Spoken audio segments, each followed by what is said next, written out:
Assalamu alaikum. I am Fatima Hassan Devi from Techaccess, Pakistan. Today I am going to talk to Mr. Salman Tariq, who is a veteran of 30 years and is regarded as Pakistan's #1 risk management and security expert. He is a certified geopolitical analyst and anti-terrorism expert from the US. Today we will talk to him about the latest trends in security risk facing Pakistan and the corporate sector in general. We will also talk about technology and what the future may hold. Introducing Mr. Salman Tariq. I hope you are well, sir. Thank you very much, and Assalamu alaikum, Fatma. Thank you for having me. It's a pleasure being here. So, I would like to ask you first, what are the main risks you see that organizations in Pakistan face? Thank you, Fatma. Yes. All organizations, public sector or private, small or big, they all face risks. And normally we divide risks into internal and external. So internal risks are those which you have some control over. So it could be people risks, it could be legal risks, it could be risk relating to your product, to your service that you're providing to customers, it could be risk related to your security, to your office and personnel. External risks are those which you have less control over, and those are things that are, with the external environment, with the terrorism situation in the country possibly, or the politics, the government and opposition, the rallies going on. So all these have some impact on organizations.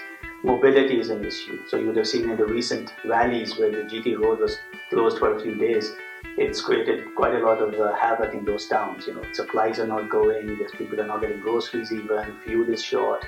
So these things all have an impact. So there are external risks and internal risks, and all organizations have to, face these. How can organizations come over these risks? Yeah, so for an organization, what we recommend is to have some kind of a structure, an organization, a department, or somebody who owns these risks. So risks could have a major impact on the company's bottom line. It could affect their product launches, their marketing, their position in the industry, and even people. So there are a lot of people risks that happen. You can see the pandemic in 2 years, which was completely unexpected. A lot of people got very ill. We've had a lot of fatalities. More than 25,000 people have died in Pakistan, and So it's important to have some kind of an organization structure, somebody who's looking after these risks and managing them for the company. So that's the starting point, and then having a program going through what we call a risk register. What are all the risks that the company faces? So if you're a large company, you'll have multiple departments, you'll have a lot of people, and there'll be a lot of work streams and divisions. So they all need to go through some kind of risk exercise. What are the risks? What's the likelihood of those risks happening? If they do happen, what's the impact on the company? So this whole process of risk management is what we recommend, and it's very useful. So do you think that risk management is present in Pakistan in majority of the companies, or we are lacking this department? I believe it's still lacking a lot. I think the awareness in people or the companies is a bit less. There's not much appetite, but in good multinationals it is there, and it's growing. So there is a realization that this is a field which needs to be looked at. Somebody does need to take responsibility. So it's growing, but it's still a bit slow. And one of the issues is that there's no real academic qualification for it in Pakistan. So the risk managers that we do have in the country, they're mostly from overseas. They've come from international organizations or agencies, and those are people who are more aware. So there is a little bit of a momentum. So we're trying to build that up. But I believe it's important enough. As Pakistan is growing, we're on a journey of economic growth, inshallah. So it's important that we look at these things, and it helps the image of the company and the country also if these things are looked at. All right. Do you see risk management as a profession developing for the choice or for the students? I believe it's a very good career choice. There are still very, very few risk professionals in the country. there is a demand. So I don't know any unemployed risk managers, but I do believe it's a good career choice. One of the advantages of being a risk professional is that you get to know the entire organization. So you work with all departments, all divisions. So it's demanding, but it's also exciting. And what you deliver to the company can have a good impact on the bottom line. So I believe it's a good career choice, yes, and people should look into it. Right. My next question to you is, technology is becoming. My next question to you is, technology is becoming pervasive in all our lives. What do we mean by technology risks? Yeah, exactly. That's a good question, Fatma. Thank you. Technology is, as you said, is pervasive. It's now everything we do, even from a small child is holding a smartphone or a tablet or some kind of device. And usse leke you look into the medical profession, you look at companies, you look at where technology is entering. It's really everywhere. So the future it's going to be even bigger and larger. We're not going to be able to live without technology. It's penetrating every aspect of our society, from agriculture to industries to transport. So with that comes risks. So the risks of obviously the traditional risks are hacking, it's malware, ransomware, all these attacks which are traditionally from the information security side. But now with mobile phones, cybersecurity is becoming more and more important. Every product, every app needs to be secured. You can see lately that a lot of banking transactions have been done on a fraudulent manner. So people are stealing pins. So these are all technology risks, and again, people are a risk. There's threats with what people can do with the technology, and but in the future, it's going to become a huge field. So cybersecurity is something every organization is going to have to look at. How do you see the future in terms of technology? Yeah, this is an area which I've been looking at because things are changing so much. And if you look at there's actually some people who are called futurists, and a very famous futurist is Michio Kaku of Japan. He's based in the US, but I was just listening to a lecture of his recently, and everything is going to change. Artificial intelligence is going to be everywhere. All that we do, our work, our jobs, the way we move, the way we interact with people, it's all going to change. Social media, you can see the impact of social media that's happening and it's growing. Education. COVID has actually accelerated all this. So now you look at the way people are educating their children, that's changing. The way we're moving, there's a lot of research on autonomous driving. So vehicles in the future will be unmanned. There'll be education which is virtual, which is already there. But then some things which are very radical. So you'll have this futurist I was talking about. You're saying your eyes are going to be your camera and recording. Your whole life is going to be recorded. Your interactions are going to be recorded. You walk down the street, everybody that's coming in your vision, you'll know who the person is, their name, and with a blink of an eye you can take a picture. So it's sometimes scary also, but it is going to impact everything that we do.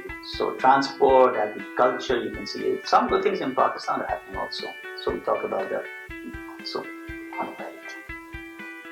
Where do you see Pakistan on the technology map? How far behind are we, and how can we gap the bridge? Yes, so Pakistan, there's some good and bad aspects. So the good thing is we do have an active startup culture, which is good. There's a lot of innovation coming in. Our youth is quite, energetic. Our freelance community is one of the biggest in the world. So those are the good aspects. The awareness is there. Our broadband coverage, so our telecommunications setup infrastructure is quite good. I believe we have more than 18 million broadband users now, which is a big number. So we are a big market. That market has generated some interest in foreign investors, and so there is a lot of interest in Pakistan. The size of the market, the ability of English communication, the technology awareness, it is there. So those are the good things. The slightly things that we need to work on are, I think, the regulatory environment. The government needs to be pushing, smart devices a bit more. They're still too expensive for, the poorer sections of society, which is the majority of the population. They need to have more access to, a device where, they can conduct their life, financial transactions and all this. So the sooner we get that, and for that you need an enabling environment. So a very good thing that's happened in the last few months is we started manufacturing mobile phones in the country, including smartphones. So that will lower the price. So that's one aspect. Then the regulatory environment, taxation needs to be looked at. The general push from the government side is essential. So, we're talking about e-governance, e-commerce, these all need to be encouraged a little bit more. And you just said in your previous question that a lot of technology related things are being now planned in Pakistan as well. Maybe you have heard about drone cameras delivering food in Pakistan in the previous days. Do you think that it will be beneficial, or will it involve risks in terms of technology as well as the people? Yeah, good question. There will be risks. Whatever new thing comes, there will be a risk. So yes, there is news that there's going to be drone delivery of food packages and things like that. So it's going to happen. I mean, there's no stopping that. It's definitely going to happen. It's just a matter of when. So we do need to be prepared for that, and we cannot, fall behind the rest of the world too much. So drones are going to come. Another very interesting project is tree plantation through drones. So there's a startup which I'm aware of that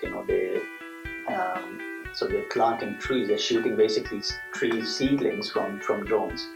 But it's done in quite a scientific way, in which they're looking at the topology of the area, what's suitable, and how many trees to plant there.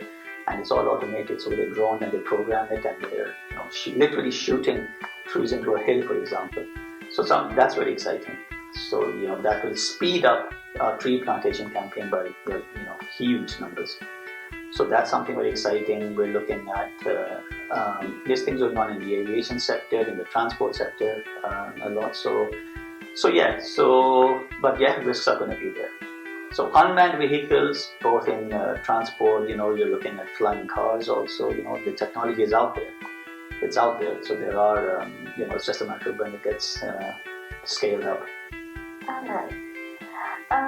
What's the status of cybersecurity in Pakistan, in your opinion? Yeah, cybersecurity is, again, as I mentioned earlier, it's extremely important. We're a little bit behind, but I do believe the government now is working on a policy and some rules and regulations. There are rules, for example, on harassment and online bullying, for example. So some things we're a little bit more developed. But overall, cybersecurity needs to be wearing a much more larger umbrella, where all the organizations, there's some kind of a law or regulation following that, which people can adhere to. Cybersecurity is going to cover, and is even now, things like national security. So our military, and I believe they are, but from all the corporations, they need cybersecurity professionals. Your information is a future asset. Your data is very important. So the leakage or breaches of that need to be prevented. So, and this a cybersecurity profession can do. The good thing is we have some very good professionals in the country. I would say they're second to none. I'm aware of some, and there's some good work that they're doing.